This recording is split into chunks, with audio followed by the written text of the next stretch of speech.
FA di sini harus membongkar secara transparan siapa saja sebenarnya yang terlibat di dalam peristiwa ini. Kenapa Prof hanya dia katakan sendiri. Kalau hanya dia sendiri bahaya dia. Hanya memberi masukan atau tambahan. Oh, nggak, kirain mau tanya, nggak Prof? Apa yang disampaikan oleh Yang mulia. Febri Diansyah ya. Iya. Ini sekarang Betul. yang bersangkutan sudah berubah haluan. Kalau dulu waktu jubir di KPK lain, sekarang mau tidak mau memang dia harus lebih mementingkan kepentingan FA kan begitu. Nah, yang saya perlu mempertanyakan, apa betul tahun 2008 itu FA sudah meninggalkan rumah itu? Itu harus dibarengi dengan bukti saksi. Oke. Supaya dapat memastikan rumah itu kosong. Lalu terlepaslah dulu itu sudah ditinggalkan sekian lama. Sependapat tadi yang dikatakan Bang Yudi, uang yang sedemikian banyaknya di rumah itu, ya hingga berangkas. Apakah mungkin dia tidak tahu ini memang tugas daripada penyidik ya untuk memberikan satu tekanan, kalau boleh saya katakan tekanan pembuktian terbalik, karena dia kan sudah didakwa atau dituduh sekarang TPPU. Mau tidak mau menurut pasal 77 Undang-Undang Nomor 8 Tahun 2010 tentang TPPU itu menjadi kewajiban buat FA untuk membuktikan apakah itu benar miliknya, dan kalau itu miliknya dia juga akan terperangkap sebanyak begitu uang. Oke. Prof, saya mau tanya kepada Anda, Prof. Sedikit lagi. Tapi kalau memang dia tidak uangnya itu, sulit katanya tadi untuk membuktikan itu uangnya. Dia juga harus bisa membuktikan bahwa itu bukan merupakan hasil. Lebih dekat lagi. Ya, oke. Bukan merupakan hasil tindak pidana kejahatan, kan begitu. Jadi tidak terlalu sulit sebenarnya untuk mencari tahu itu uang milik siapa. Itu terus mau tanya apa? Oke. Soal berangkas, saya mau detilkan soal itu. Ya. Soal berangkas tidak dimiliki oleh Febri Adriansyah. Uangnya juga 476 miliar tadi. Emasnya juga 74 Siapa yang bisa kilogram. membuktikan itu tidak miliknya? Nanti Tidak dapat penyidik membuktikan. yang harus membuktikan. Saya ingin tanya, apakah mungkin rumahnya milik FA, tapi berangkas dan isinya yang sebegitu banyak bukan milik FA? Patut diduga itu milik FA. Kalaupun itu bukan milik, ini ada satu kong kali kong tempat atau placement ya untuk persembunyian uang tersebut. Kenapa Prof katakan itu patut diduga milik Febri Adriansyah, FA? Iya, karena memang beberapa kasus asal ya TPA-nya itu banyak seperti Asabri, Krakatau Steel, batubara itu sedang juga menggerogoti kepada dia kan itu. Oke. Dan itu sangat berbahaya. Kasus itu kalau langsung itu bisa diangkat ke permukaan. Tapi saya setuju pertama sekali dilakukan dulu TPPU kepada FA ini untuk membongkar. Supaya tahu apa saja yang dimiliki, bagaimana aliran dana. Aliran dana itu. Karena uang sudah ada. Barang sudah ada itu loh. Kalau tidak ada barang itu yang susah. Ya toh? Makanya tidak perlu harus membuktikan pidana asal, predikat crime-nya kan. Ya, langsung bisa ya ke pokok masalah TPPU. Karena itu memang secara tegas diatur dalam pasal 69 Undang-Undang TPPU, bahkan dikuatkan oleh putusan Mahkamah Konstitusi nomor 77 tahun 2014. Kalau TPPU-nya diangkat, maka akan terbuka semua dan lebih mudah. Terbuka. Ini nanti menjadi akar, bisa ketemu. Bukan berarti kita akan meninggalkan pidana asal ya. Ini juga pidana asal ini nanti akan berbahaya sekali apabila ini dibuat secara displitting kepada FA. Kenapa? Kalau dakwaannya terpisah, Asabri tersendiri dakwaan. Berapa dihukum? Katakan 10 tahun. Selesai menjalani pidana itu, masuk lagi dalam proses Krakatau Steel, katakan 15 tahun. Kemudian masuk lagi kepada kasus batubara, katakan 20 tahun. Jadi ketika selesai dia menjalani pidana dari kasus korupsi itu, dia akan masuk lagi dipidana di dalam kasus-kasus lain termasuk TPPU-nya. Ini bahaya. Jadi mau tidak mau FA di sini harus membongkar secara transparan siapa saja sebenarnya yang terlibat di dalam peristiwa ini. Kenapa Prof hanya dia katakan sendiri.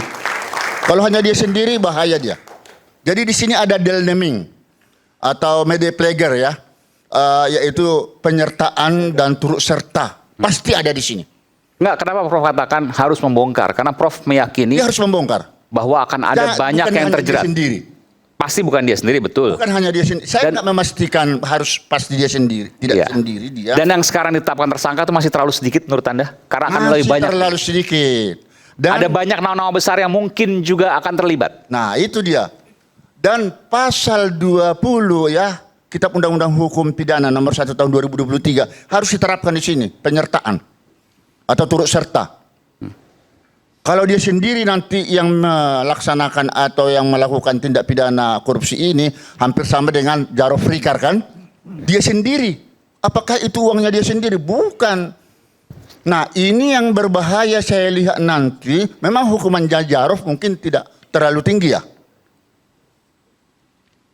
Nah ini diharapkan dengan rekan-rekan hakim yang ada sekarang dalam menangani ini. Apabila ini nanti masuk dalam persidangan, harus betul-betul hakim konsisten dengan gajinya yang sudah begitu tinggi ya. Oke.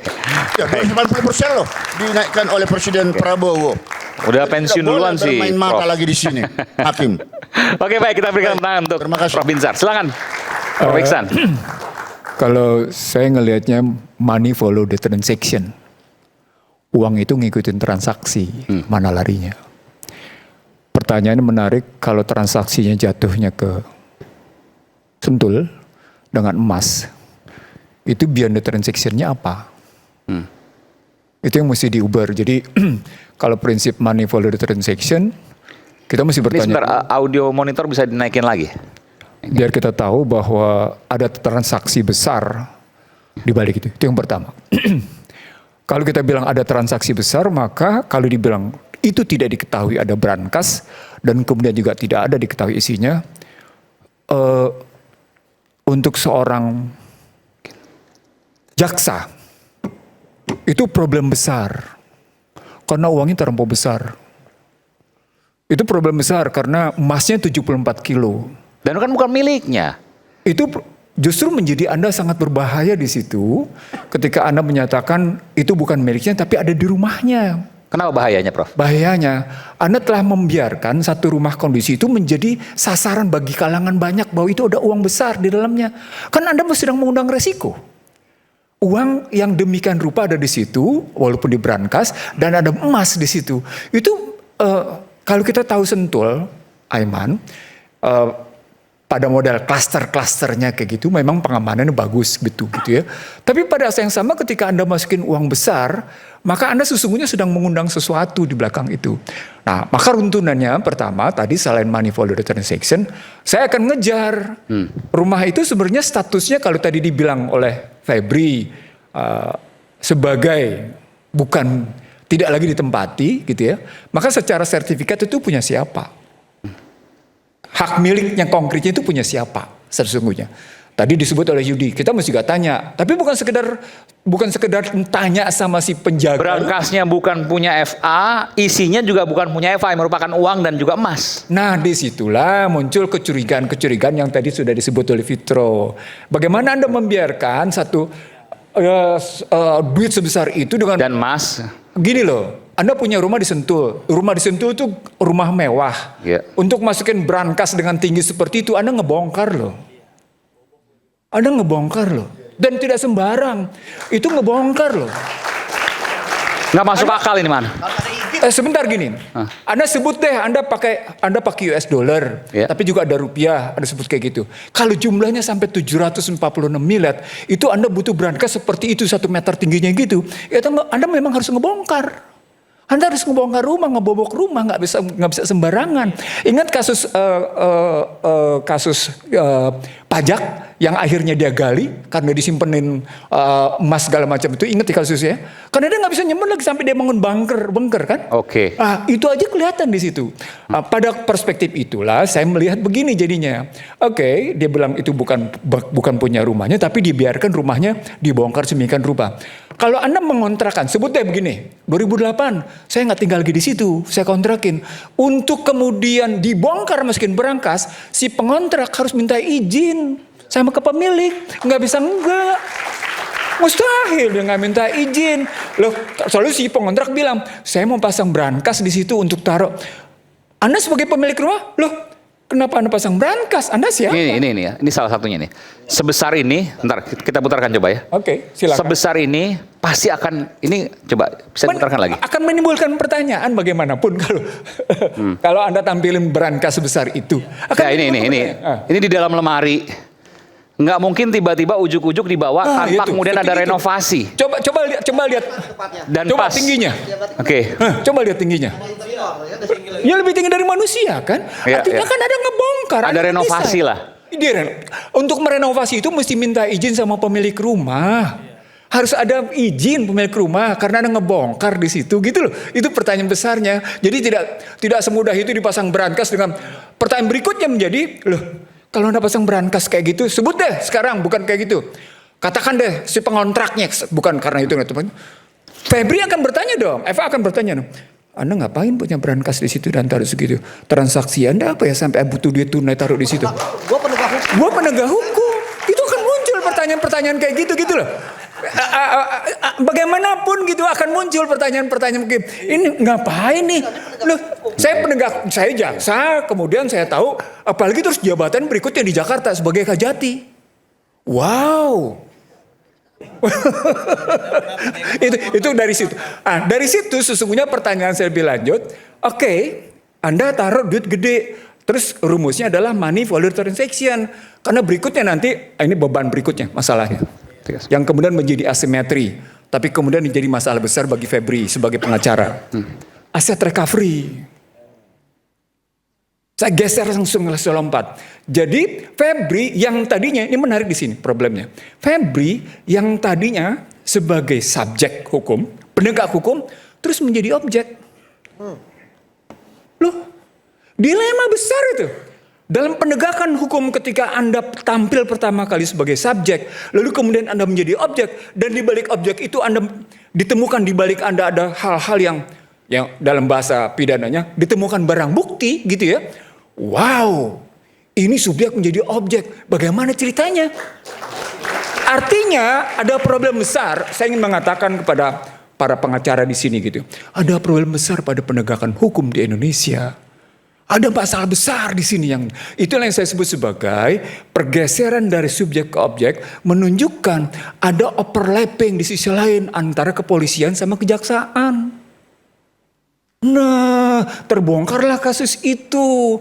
Itu yang saya bilang juga di berbagai institusi korupsi itu, kecuali di KPK, karena saya tidak pernah bicara dengan teman-teman KPK sejak namanya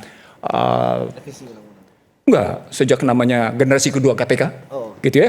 Saya ngeliatnya begini jadinya, loh, ini tadi saya bilang sama Anda, ini kok kelihatan jadi urusan korupsi, urusan penguasa nih. Loh, kalau penguasa suka nggak suka sama lo, itu yang saya bilang sama Iman di ruangan ini. Apa kaitannya korupsi dan penguasa di sini, maksudnya apa? Kalau penguasa yang nggak suka, lu gue kriminalkan. Kalau penguasa yang nggak suka, lu gue kriminalin. Enggak, tapi kan di kasus ini nggak ada indikasi. Ada dong, dalam kaitan dengan posisi terjadi sebelumnya dengan BGN. Kan ini nggak berdiri sendiri, makanya kemudian ada kaitan dengan bagaimana kejaksaan pernah dikepung segala macam. Ada kemudian kepolisian Polda Metro Jaya didatengin. Loh, dibilang ada problem besar. Jadi kekuasaan ini nggak harus istana maksudnya. Lepas apakah itu istana apa bukan, ini ada masalah besar. Tadi saya bilang ada problem perubahan dari subjek ke objek. Beyond that, ada beberapa pertanyaan yang tidak terjawab. Di balik jawab itu, Febri adalah bagian dari PKH. Oke? Ada PKH. Di dalam PKH ada asymmetry information, transaksi-transaksi besar. Itu mesti kita tanya di situ. Oke. Kita tanya, kasusnya muncul kemudian Asabri, kasusnya 22,78 triliun. Udah langsung dinyatakan sebagai Febri sebagai tersangka. Kasus Krakatau Steel 66,9 triliun, Febri tersangka. Kasus batubara PLTU 5 triliun. Bersangkutan juga tersangka. Kalau kita jumlahin transaksi seperti ini saya belum tahu lagi bagaimana dengan kasus Jiwasraya, bagaimana dengan kasus yang namanya Timah yang juga gede, karena itu juga di bawah kekuasaan itu. Maksudnya apa nih? Corruptors fight back. Lah, maksudnya apa yang kemudian di situ termasuk BGN tadi yang ditangani oleh Febri, kemudian dia melawan balik menghajar Febri. nah kan di sini jadi ada pertarungan reputasi. Oke. Ada pertarungan reputasi di antara penegak hukum di sini. Oke. Jadi makanya saya bilang money follow transaction itu pada kasus FA tidak bisa hanya dilihat dalam kasus FA karena ada problem kelembagaan. Problem kelembagaan itu yang disebut sebagai terjadi overlapping fungsi antara Kortas Tipikor, KPK dengan kejaksaan. Oke, kelihatan di situ. Kejaksaan pernah demikian bangga, kami menyita triliunan, digelar ke publik, gitu ya. Oke, tapi pada saat yang sama kejaksaan juga kemudian menangani BGN yang ditangkap pihak tertentu dari tetangga sebelah. Lalu kemudian beredar bagaimana kejaksaan diputerin oleh serangan tertentu pihak aparat penegak hukum tertentu. Lalu kemudian Polda Metro Jaya didatangin sama kekuatan tertentu. Ini ada sandiwara apa ini dalam, kalau dia bilang tadi sandiwara, ada persoalan apa di antara para penegak hukum? Lalu kemudian kita ngurut kasusnya dong. Kita urut kasusnya. Oke, dengan menggunakan money follow transaction, maka kata kunci berikutnya adalah tiap transaksi dari masing kasus-kasus Asabri, tadi sudah disebut oleh Profesor, dari kasus Asabri, kasus Krakatau Steel, kasus batubara PLTU harus diubongkar. Nah, Febri dalam konstruksi kayak gitu dilihat riwayat yang kronologinya. Saya ingin mengatakan begini. Di sini pentingnya kita melakukan audit posisi atas kasus ini secara kronologis, secara benar. Tadi sudah dimulai dengan bagus oleh Febri. 2008 dia meninggalkan Jakarta. Berarti audit harus dimulai dengan 2008. Berarti petanya dari 2008. Pada 2008 itu Sutrimo mulai mendaftar sebagai pekerja. Itu catatannya. Sutrimo mulai mendaftar sebagai pekerja. Itu kan kelihatan. Nah, dari situlah kita lihat berapa lama Sutrimo bersama dengan Febri, gitu ya. Dan berapa lama kemudian kembali lagi. Dan bagaimana ceritanya, itu mesti diikutin dengan habis. Nah, audit posisi ini untuk menunjuk, peta masalah ini sesungguhnya dalam kerangka kronologinya kayak gini, Febri ini, sorry itu sini harus saya bilang, sendiri atau sama-sama? Itu pertanyaan besarnya. Itu pertanyaan kedua. Pertanyaan ketiga, kita akan menunjuk pada posisi negara akan memperlakukan apa dengan cara seperti ini, dengan kondisi hukum yang saya bilang di sini karut-marut nggak karu-karuan, karena terjadi overlapping function. Fungsi yang tumpang tindih satu sama lain gitu ya. Antara KPK, kejaksaan, kepolisian, kayak gitu. Kerangka ini cuma mengabarkan kepada publik. Apa kabar kepada publik? Ya iya, sepanjang korupsi bisa ditutupi dan bagian sendiri tutup. Tapi sepanjang nggak bisa dibuka aja bisa-bisan. Disitulah sesungguhnya ada pihak-pihak yang merasa dia punya otoritas untuk masuk, ada pihak berikutnya yang nggak bisa masuk. Saya pertanyaan, kenapa pidato kemarin 14 Agustus di sidang paripurna itu Presiden menyatakan itu Panglima sama Polri mengetahui kasus itu, ceritanya apa? Memang cuma sekedar Panglima TNI sama Polri, Kapolri sekedar mengetahui terus diam? Buat saya itu malah berita negatif. Itu bisa diterjemahkan negatif bahwa yang namanya Polri sama TNI mengetahui ada jejaring-jejaring tertentu. Ketika Presiden ngomong secara terbuka kayak gitu. Ada yang ditutupi maksudnya? Suka tidak suka. Itu kalau diterjemahkan secara tapi kan terbalik begitu. Presiden bicara seperti itu artinya ya buka dong gitu kan. Bisa. Kalau dibilang buka dong berarti kan mestinya mereka berdua transparan langsung. Bahwa jaringan-jaringan kayak gitu mesti dibuka habis. Nah, termasuk dalam kasus FA. Nah, kalau kemudian kita masuk ke secara rigid kita masuk ke dalam posisi konstruksi subjek, objek, aset recovery. Maka pertanyaan besarnya, ini asimetriknya. Memang berapa nilai asetnya? Mana yang mesti dipulihkan? Berapa nilai yang mesti dipulihkan? Temuannya berapa? Kenapa pada Febri bisa didapatkan 746,74 kilo? Itu pertanyaan-pertanyaan ekonomi pidana sudah. Bukan lagi sekedar pertanyaan biasa. Loh, oh iya, bagaimana kemarin aset didapat? Muncul tadi kajiannya. Tindak pidana asalnya apa? Kalau tindak pidana asal berapa? Loh, bagaimana kemudian muncul isu Febri punya rumah di Kebayoran, Febri punya rumah di Cipete, Febri punya rumah di sini. Loh, ini apa nih? Bagaimana cara ngurutnya? Itu tadi yang saya bilang.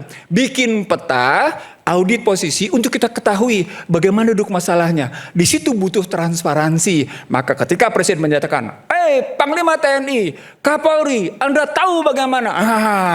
Di situ sesungguhnya kalau kita mau lihat ada niat baik. Nah sekarang tinggal persoalan para pihaknya saling mau nutup-nutupi. Saya ingin menggunakan istilah menarik dari satu konsultan hukum, konsultan ternama di dunia. Dia bilang begini, sorry to say, dalam kasus korupsi di Indonesia, ketika kami melakukan investigasi audit, yang terjadi adalah concealing each other. Bayangkan tuh. Jadi panggung Indonesia sebagai dunia negara yang korupsi kayak gini, itu sudah terbuka ke internasional dengan menyatakan dari si konsultan tadi menyatakan, dalam kasus korupsi Indonesia, para pihak yang kami lakukan investigasi sesungguhnya melakukan concealing. Apa concealing? Penyembunyian satu sama lain. Saling menyembunyikan. Concealing each other. Saling menutupi. Nah itu problem besarnya.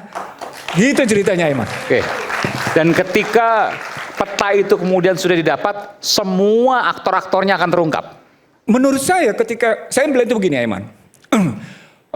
Saya ngelihatnya pertama dalam keinginan Presiden memperbaiki pendapatan negara lewat PKH, gitu ya. Saya kebetulan dengar problemnya sesungguhnya bukan hanya pada persoalan luas yang ilegal, izin yang ilegal. Sekarang pertanyaan, luas yang ilegal Anda putihkan dengan administrasi, value-nya berapa? Value-nya berapa? Asimetrik nggak? Asimetrik. Asimetrik itu artinya ada sesuatu yang tidak jelas bagaimana menakarnya. Begitu juga yang namanya perizinan yang ilegal pada tambang. Sama, ada juga yang asimetrik di situ. Begitu juga pada sawit. Bagaimana ceritanya? Tiga-tiganya kayak gitu. Nah kalau kita ambilnya begitu, cerita tentang PKH kayak gitu. Maka pertanyaan berikutnya. Loh, ketika masuk mereka beberapa diantaranya kan dikenain TPPU. Kan ada 3 rekening. Rekening yang memang disita. Rekening yang dinyatakan sebagai escrow. Baru kemudian dilihat ada nggak TPPU ketiganya. Yang mana yang sesungguhnya ambil baik buat negara? Cuma yang pertama yang disita. Escrow. Gede. Untuk mencarikan escrow, Anda harus bicara dengan kejaksaan, kepolisian, lapas, pihak yang bersangkutan, dan bank. Gede nggak? Nilainya triliunan juga gedenya. Itu asimetrik itu muncul. Nah di sini muncul tantangan bagi PKH nih. Bagaimana menegakkan lebih lanjut cerita bahwa yang dilakukannya memang dalam rangka tadi baliknya aset recovery, pemulihan aset. Itu dibebankan pada Febri sebagai jampitsus. Ulang, itu dibebankan pada Febri sebagai jampitsus. Nah, ketika Febri berperan sebagai jampitsus untuk memulihkan aset, enak dong dia. Dia boleh melakukan penyidikan, dia boleh melakukan penuntutan, dia boleh melakukan pelaksanaan, lalu kemudian dia bisa menetapkan pemulihan aset. Coba, bergeser nggak peranannya? Dahsyat itu secara ekonomi, hukum ekonomi itu dahsyat luar biasa. Nah di sini siapa yang bisa ngontrol? Jamwasnya berperan sebagai apa? Masuk nih institusi Kejaksaan Agungnya. Bagaimana Jamwas ngontrolnya? Bagaimana kejaksaan mengontrolnya?